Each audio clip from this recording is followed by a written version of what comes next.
Having said that, do you have any ambitions for the cycling infrastructure in the area, principally? Oh yeah, definitely. And obviously the starting place is to improve it dramatically.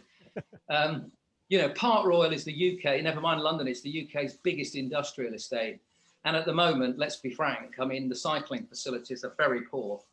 They're better than they used to be. There are cycle lanes, but there's a long way to go to turn Park Royal into a more cycle-friendly estate.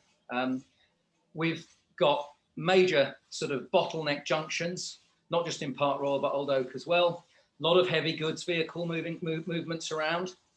So there's a long way to go, but we've got very clear plans to support better cycling provision. It's locked into all of our developments. We're working closely with Transport for London on their new funding programme for improvements to cycling. We're looking at new cycle fast lanes. And of course, we've also got this really interesting quiet way, which I think is still underexploited, which is the Grand Union Canal towpath, which runs right through the whole of our site and of course takes you straight into Paddington and central London. And we certainly want to do a lot of work to upgrade that.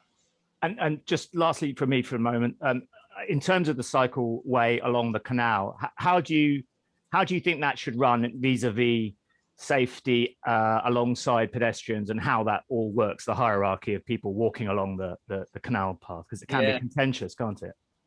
Yeah, it can be pretty dangerous in some places. I mean, the towpath by and large is too narrow. There are too few sort of sensible passing places.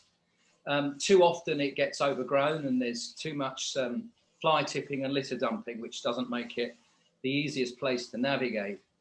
So we're working on a whole range of towpath improvements, access improvements. I think, to be honest, the signage needs serious improvement as well. There needs to be more emphasis on responsible cycling, and also better lighting as well, of course, because in the wintertime it's pretty precarious. But I think it's one of the least exploited, major cycle route, off-road cycle routes in London. And it certainly has a tremendous future once it's better known and better upgraded.